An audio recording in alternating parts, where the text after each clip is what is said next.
দেখুন চাষি ভাই, আপনারা সকলে দেখুন কি করুণ অবস্থা। চারিদিকে একের পর এক টমেটো ছড়িয়ে রয়েছে এবং চাষির খুবই করুণ অবস্থা। তিনি কান্নায় ভেঙে পড়ছেন। তো তিনি আমাকে নিয়ে এসেছিলেন তার মাঠ পরিদর্শনের জন্য। তিনি এই বিলাতি বা টমেটোর সাথে সাথে তিনি শসা এবং তরমুজ চাষ করেছিলেন। তো সেই শসা এবং তরমুজ চাষের কিছু পরিচর্যার বিষয়ে ওনাকে জানিয়ে আসলাম। তার বিভিন্ন ধরনের রোগের সমস্যা দেখা দিয়েছে, তো তার প্রতিকার উপায় কিছু ওষুধ সম্পর্কে তাকে জানিয়ে দিয়ে এলাম এবং সেগুলো তাকে সঠিক আমি উপকার সম্বন্ধে জানিয়ে দিয়ে এলাম। তো আজকে যে বিষয়টি আপনাদেরকে দেখাচ্ছি, যেটা না দেখালেই নয়, দেখতে পাচ্ছেন চারিদিকে কি হারে টমেটো ছড়িয়ে আছে। এমনিতেই তো চাষিরা সে যাই চাষ করুক না কেন, ওই শসা, তরমুজ বা বিলাতি, বেগুন, কফি, যখন চাষিদের মাল বার হয় সেই সময় দাম 2 টাকা 3 টাকা কেজি দরে পাইকারি দরে বিক্রি হয়। চাষিরা কোথায় কি করবে? বর্তমান দিনে যে হারে সার, ওষুধ, কীটনাশক, লেবারের খরচ দিনের পর দিন বেড়েই চলেছে, চাষিদের এই চাষ টিকে রাখার ক্ষেত্রে অনেক অসুবিধা হয়ে দাঁড়িয়েছে।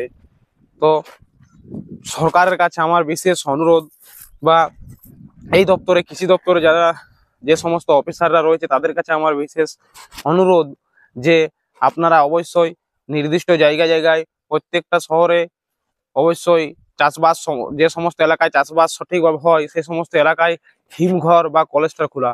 সেক্ষেত্রে কি হবে, চাষিরা তাদের মাল সেখানে হিমঘরে সঞ্চিত রাখতে পারবে এবং নির্দিষ্ট সময় যখন সঠিক দাম বার হবে সে সময় তারা বাজারে বিক্রি করতে পারবে। তো যারা সেরকম আড়তদার রয়েছে, ব্যবসায়িক রয়েছে, তারা কি করছে না, চাষিদের মাল যে টাইমে 2 টাকা 3 টাকা কেজি কিনে নিচ্ছে এবং সেটাকে কি করছে না, কিছুদিন পর বা কিছু সময় পর যখন চাষিদের মাল শেষ হয়ে যাচ্ছে সেই মালেই তারা 30 টাকা, 40 টাকা, 50 টাকা, 60 টাকা কেজি দরে বার করছে বা সেই দরে বাজারে বিক্রি করছে। তাহলে চাষিদের মাল, যে চাষিরা 2 টাকা 3 টাকা 4 টাকা কেজি মাল বিক্রি করছে, সেই মালে যদি তাদেরকে 40 টাকা 50 টাকা কেজি দরে কিনে খেতে হয়, চাষিদের তাহলে অবস্থা কোথায় দাঁড়িয়েছে। এরকম করলে বিভিন্ন চাষিদের তারা অবশ্যই লোকসানে পড়ছে। লোকসানে পড়ার সাথে সাথে তারা চাষবাস ছেড়ে দেওয়ার দিকে চেষ্টা করছেন। কিন্তু বর্তমান দিনে আমাদের দেশকে চালিয়ে যেতে হলে, আমাদের রাজ্যকে চালিয়ে যেতে হলে চাষবাস অতি গুরুত্বপূর্ণ বিষয়। তাই অবশ্যই চাষবাসের সাথে যুক্ত থাকতে হবে এবং সরকারকেও এই বিষয়ে পদক্ষেপ নিতে হবে যে চাষিদের যখন মাল বার হয় তখন রেট যেন এতটাও কমে না যায়।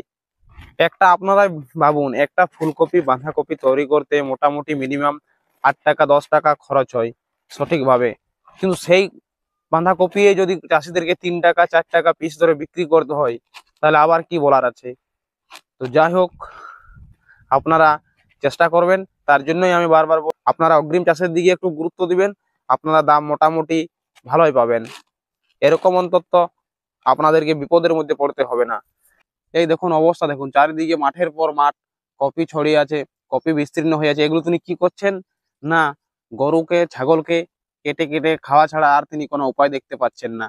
তো এরকম চাষের অবস্থা হলে খুবই শোচনীয় ব্যাপার, বা তাদের ফসলে ফলনের অতিরিক্ত লোকসান হয়ে গেলে তাদের ক্ষেত্রে অনেক অসুবিধায় পড়তে হয়।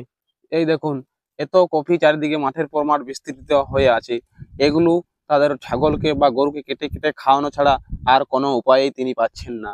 তো চাষিদের এরকম করুণ অবস্থা হয়ে গেলে একদিন আমাদেরও প্রচুর করুণ অবস্থার মধ্যে পড়তে হবে।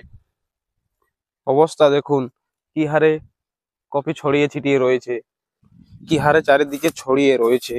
মিনিমাম এগুলো যদি 7 টাকা কেজি, 8 টাকা কেজি বা 10 টাকা কেজিও বিক্রি হয়, চাষি সেক্ষেত্রে মনোযোগ থাকবে এই সমস্ত ফসল তুলে আবার বিক্রি করা। কিন্তু চাষিদের মতভেদ এতটাই খারাপ হয়ে গেছে, চাষিদের সংযোগ এতটাই খারাপ হয়ে গেছে যে আর বলার নেই। তো কেন চাষিরা চাষিরা না টিকে থাকলে আমরা দৈনন্দিন জীবনে আমাদের জীবনযাপন করা খুবই অসুবিধা হয়ে যাবে। তো চাষিদের প্রতি এত অত্যাচার কেন? এত সার ওষুধের দাম দিনকে দিন বৃদ্ধি পাচ্ছে, বিভিন্ন ধরনের লেবারের খরচ বৃদ্ধি পাচ্ছে, কিন্তু চাষিদের যখন মাল বার হচ্ছে বা চাষিদের যখন ফসল বার হচ্ছে তারা তাদের ন্যায্য মূল্যটা পাচ্ছেন না। তো আমার খুবই খারাপ লাগলো এই ফিল্ড ভিজিট করতে এসে, আজকে খুবই খারাপ লাগলো। তো যাই হোক, যে সমস্ত চাষি ভাইরা রয়েছেন আপনারা মন ভেঙে দিবেন না, একের পর এক বিভিন্ন ধরনের ফসলের চাষবাস করুন এবং চেষ্টা করবেন একটু অগ্রিম চাষ করার। অগ্রিম চাষ করলে সেক্ষেত্রে আপনারা দাম পাবেন, কারণ চাষবাস না করলে আমাদের অবশ্যই জীবনযাপন অবশ্যই খারাপ হয়ে যাবে।